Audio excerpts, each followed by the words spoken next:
नमस्कार दर्शक बंधु आपण मानक आउ एक नुआ वीडियो स्वागत। आपण माने जति बिजनेस स्टार्टअप करने चाहूँगी ताले आपण को कौ सब लाइन की आपण को इम्पोर्टाट दवाई पड़ो एवं आपण मैंने बिजनेस केमिति स्टार्टअप करेंगे बिजनेस करने आपण पाखर पैसा जति ना आपण मैंने कौ जगार पैसा आणवे आपण मैंने केमिति निजर गोटे छोट व्यवसाय 2024 रे स्टार्टअप करेंगे संपूर्ण विवरणी आम आज गोटे भिडियो माध्यम कथा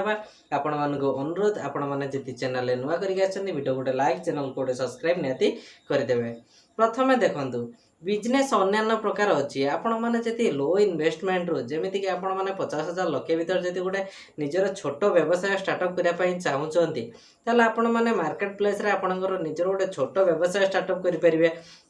आपण कौ बिजनेस कले अधिक डेभलप हम एवं जल्दी ग्रोथ हम एवं कौ लोकेशन आपण मैंने बिजनेस स्टार्टअप करेंगे संपूर्ण विवरणी गोटे वीडियो माध्यम जानिबा। प्रथमे देखंतु आपण जति मार्केट प्लेस रे आपण माने स्टेशनरी दुकान जानिथिबे आजिका डेट रे स्टेशनरी दुकान बहुत अधिक ग्रोथ होउची। आपण जति कॉलेज छक किंबा आपण जोटी अधिक जनगहली हुए आपण माने मार्केट रे आपण जति सही जगह रे गोटे स्टेशनरी शॉप दवा पई चाहूचंती एथि पई आपण को अधिक इन्वेस्टमेंट करिया पई पड़िबोनी बास्ट गोटे रूम भड़ा नवा पई पड़िबो मार्केट प्लेस रे तापरे आपण को अल्प किछि जिंस तादर पुरै कि आपण को चालू करिया पई पड़ो। देखो आपण मैंने भावुए जी माने आम स्टार्टअप कर दौचु प्रतिदिन 1000-2000 हम कि ना देखो यहीटा जो आपड़ कहते ये क्वेश्चन बहुत लोक मत कि प्रतिदिन 1000-2000 केमी इनकम हम से जेकोसी बिजनेस हो मुझे स्पष्ट करदेवाई चाहूँगी। प्रथम आपड़ जो बिजनेस स्टार्ट करेंगे आपन को किसी दिन टाइम लगे जमी वर्षे रू 1.5 वर्ष आपन को से बिजनेस रे कंटिन्यूअसली काम करने पड़े कि काम कला आपणकर ग्रोथ ऑटोमेटिक हो जाए जो जिन सर्ट लोक रिक्वायरमेंट रहा मैंने सेकेंड टाइम से फुलफिल करने चेष्टा करेंगे एवं यही कंटिन्यूअसली वर्ष रू 1.5 वर्ष चलला आपण जो ग्रोथ आसीज आप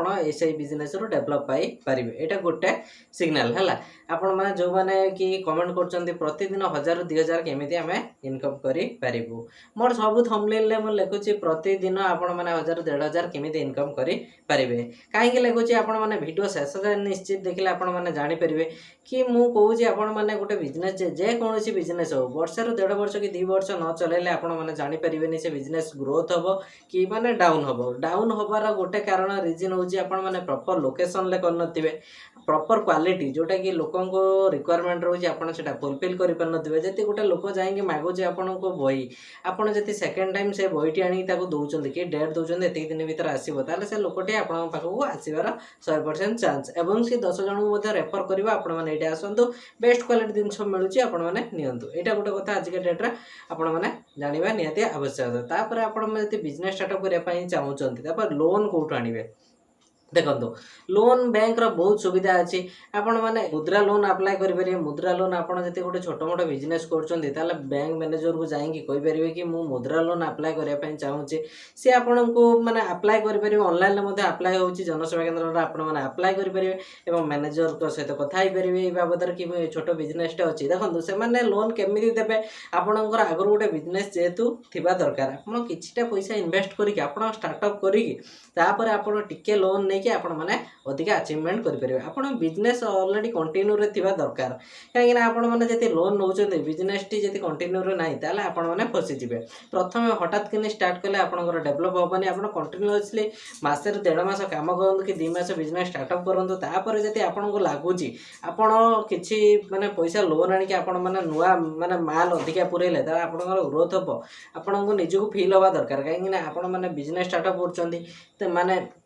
धर सेलिंग अधिका हो ना मु लोन अधिका नहीं आसी मासक मास ईएमआई अच्छी अन्य जिनस अच्छी मुझे फुलफिल करुवा निहती आवश्यकता प्रथम यही सब जिनस को कैलकुलेसन करने पड़ो मुझे धर 2 लाख लोन आनी एति टकर माल पुरैनी मासक केते बाहर प्रथम 2-3 मास कंटिन्यूअसली चलैला से रिजल्ट आपण पाइबे प्रथम आपड़ जेहेतु भावुवे ये कहीदेला कि मुझे आप प्रतिदिन 1000-1500 कमेबे जी मो वीडियो देखिए आपने कर डायरेक्ट मत कमेंट करेंगे कि हलानी खराब कमेंट दौरान बहुत लोग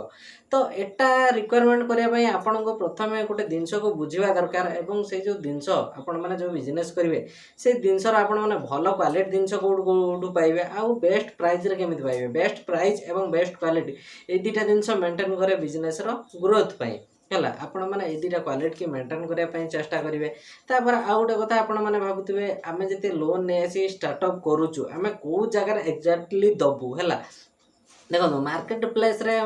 ରିଆଲିଟି ଯାହା ମାର୍କେଟ ପ୍ଲେସ୍ରେ ଆଜିକା ଡେଟ୍ରେ ଆପଣମାନେ ସିକ୍ୟୁରିଟି ମଧ୍ୟ ନେଇଯାଉଛନ୍ତି ଅଧିକା ପଇସା। ଆପଣମାନେ ଚେଷ୍ଟା କରିବେ ଟିକେ ମାନେ ସିକ୍ୟୁରିଟି ନ ଦେବା ପାଇଁ, କାହିଁକିନା ସିକ୍ୟୁରିଟି ଯଦି ଆପଣ 1,00,000 2 ଲକ୍ଷ ଦେଉଛନ୍ତି ଆପଣଙ୍କ ପାଖରେ ମାନେ ଭ୍ୟାଲିଡ଼ିଟି ପଇସା ହିଁ ରହୁନି। ଆଜିକା ଡେଟ୍ରେ ଏଇଟା ରିଆଲିଟି ହେଲା। ଆପଣ ଯଦି ମାର୍କେଟ ପ୍ଲେସ୍ରେ ଗୋଟେ ଘର ଭଡ଼ା ନେବା ପାଇଁ ଚାହୁଁଛନ୍ତି ତାହେଲେ ଆପଣଙ୍କୁ ପ୍ରଥମେ 1,00,000 ରୁ 1.5 ଲକ୍ଷ ଟଙ୍କା ଦେବା ପାଇଁ ପଡ଼ିବ ସେ ଘର ମାଲିକକୁ, ଏବଂ ମାସକୁ ମାସକ ପୁଣି 1,000 ରୁ 1,500 ଆପଣଙ୍କ ଯାହା ରିକ୍ୱାରମେଣ୍ଟ ଅଛି ଆପଣଙ୍କ ଘର ଅନୁସାରେ ଆପଣ ସେଟା ମଧ୍ୟ ଫୁଲଫିଲ୍ କରିବା ପାଇଁ ପଡ଼ିବ। ଏଇଟା ଏଇଥିପାଇଁ ବହୁତ ଲୋକ ମାନେ ଇନଭେଷ୍ଟ କରିପାରୁନାହାନ୍ତି, ବହୁତ ଲୋକ ବିଜନେସ୍ ଷ୍ଟାର୍ଟଅପ୍ କରିପାରୁନାହାନ୍ତି। ମୁଁ ଆପଣଙ୍କୁ ସଜେଷ୍ଟ କରିବି ଆପଣ ଚେଷ୍ଟା କରନ୍ତୁ ଆପଣଙ୍କ ମାର୍କେଟ ପ୍ଲେସ୍ରେ ଘର ବୁଝିବା ପାଇଁ। ହୁଏତ ଆପଣଙ୍କୁ ମିଳିଯାଇପାରେ କମ୍ ପଇସାରେ, ତ ଆପଣମାନେ ଯଦି ମିଳିଯାଉଛି ତାହେଲେ ଆପଣଙ୍କୁ ମାନେ ସଜେଷ୍ଟେଡ଼ କି ଆପଣ ଗୋଟେ ନୂଆ ବିଜନେସ୍ ଷ୍ଟାର୍ଟଅପ୍ କରନ୍ତୁ। ମୁଁ ଆପଣଙ୍କୁ ଷ୍ଟେସନାରୀ ସପ୍ କହିଲି, ଆପଣ ଯେକୌଣସି ଲାଇନ୍ରେ ଆପଣମାନେ ଜାଣିଛନ୍ତି ଅଧିକରୁ ଅଧିକା ଆପଣ ସେଇ ଲାଇନ୍ରେ ମଧ୍ୟ ଆପଣ ଛୋଟ ବିଜନେସ୍ଟି ଷ୍ଟାର୍ଟଅପ୍ କରନ୍ତୁ ଏବଂ ଗ୍ରୋଥ୍ କରନ୍ତୁ। ଦେଖନ୍ତୁ ଆଜିକା ଡେଟ୍ରେ ଟଙ୍କା 10-15 ହଜାର କିଛି ନୁହେଁ। ଆପଣ ଯେକୌଣସି ବିଜନେସ୍ କଲେ 10-15 ହଜାର ଟଙ୍କା ଇଜିଲି ଆପଣମାନେ ପାଇଯିବେ। ତ ଆପଣମାନେ କାହିଁକି କାମ କରିବା କ'ଣ ଦରକାର, ଆପଣମାନେ ଛୋଟ ବିଜନେସ୍ଟି ଷ୍ଟାର୍ଟଅପ୍ କରନ୍ତୁ। ଦେଖନ୍ତୁ ବର୍ଷେ 2 ବର୍ଷ 3 ବର୍ଷ ଦେଖନ୍ତୁ, ଲାଇଫ୍ରେ 3 ବର୍ଷ ପଳେଇଲେ ବି ଆପଣଙ୍କୁ କିଛି ଅସୁବିଧା ନାହିଁ। କହିବେ ତ କିଛିଟା ଜିନିଷ ମୁଁ ଟ୍ରାଏ କରିଥିଲି, ଇଏ ନିଏ ତ ଥୋଡ଼ି ନା ମୁଁ ଘରେ ବସିଥିଲି ଆଉ ଭାବୁଥିଲି କି କରିବି ବୋଲି, ଏଟା ଏମିତି ଇମ୍ପସିବଲ୍ ହେଲା। ଆପଣମାନେ ଯେକୌଣସି ଗୋଟେ ଛୋଟ ବିଜନେସ୍ ଷ୍ଟାର୍ଟଅପ୍ କରନ୍ତୁ ଏବଂ ଆପଣ 2024ରେ ଗ୍ରୋଥ୍ କରନ୍ତୁ। ଯଦି ଆପଣମାନେ ଚାହୁଁଛନ୍ତି ପର୍ସନାଲି ଲୋନ୍ ପାଇଁ ଏବଂ ଲୋନ୍ ଆପଣଙ୍କୁ କେଉଁ ବ୍ୟାଙ୍କ ଆପ୍ରୁଭାଲ୍ କରୁନାହିଁ, ତାହେଲେ ଏଇ ଯେଉଁ ଡିସପ୍ଲେରେ ନମ୍ବର ଦିଆଯାଇଛି କିମ୍ବା ଡେସ୍କ୍ରିପସନ୍ରେ ଯେଉଁ ନମ୍ବର ଅଛି ଆପଣମାନେ ସେଇଟାରେ ମାନେ ଇନକ୍ୱାରି କରିପାରିବେ ଏବଂ ଆପଣଙ୍କ ବିଜନେସ୍ ଆଇଡ଼ିଆ ସହିତ ଆପଣମାନେ ମୋତେ ଇନକ୍ୱାରି କରନ୍ତୁ। ମୁଁ ଚେଷ୍ଟା କରିବି ଆପଣଙ୍କ ଲୋନ୍ଟି କେବଳ ଆପ୍ରୁଭାଲ୍ ହେବ ଏବଂ ଆପଣ ମାନେ କମ୍ ଇଣ୍ଟରେଷ୍ଟରେ ଆପଣମାନେ କେମିତି ଲୋନ୍ ପାଇପାରିବେ ସମ୍ପୂର୍ଣ୍ଣ ବିବରଣୀ ଆପଣଙ୍କୁ ମୁଁ ସଜେଷ୍ଟ କରିବି। ଆଜି ପାଇଁ ଥିଲା ଏଇ ବିଜନେସ୍ ଆଇଡ଼ିଆ। ଏଇ ଯଦି ଆପଣମାନେ 2024ରେ ନିଜର ଗୋଟେ ଛୋଟ ବିଜନେସ୍ ଷ୍ଟାର୍ଟଅପ୍ କରିବା ପାଇଁ ଚାହୁଁଛନ୍ତି ତାହେଲେ ଆପଣମାନଙ୍କୁ ଅନୁରୋଧ ଆପଣ ଗୋଟେ ନିଜର ଛୋଟ ବ୍ୟବସାୟ ଷ୍ଟାର୍ଟଅପ୍ କରନ୍ତୁ ଏବଂ ଆଗକୁ ଗ୍ରୋଥ୍ କରନ୍ତୁ। ଧନ୍ୟବାଦ।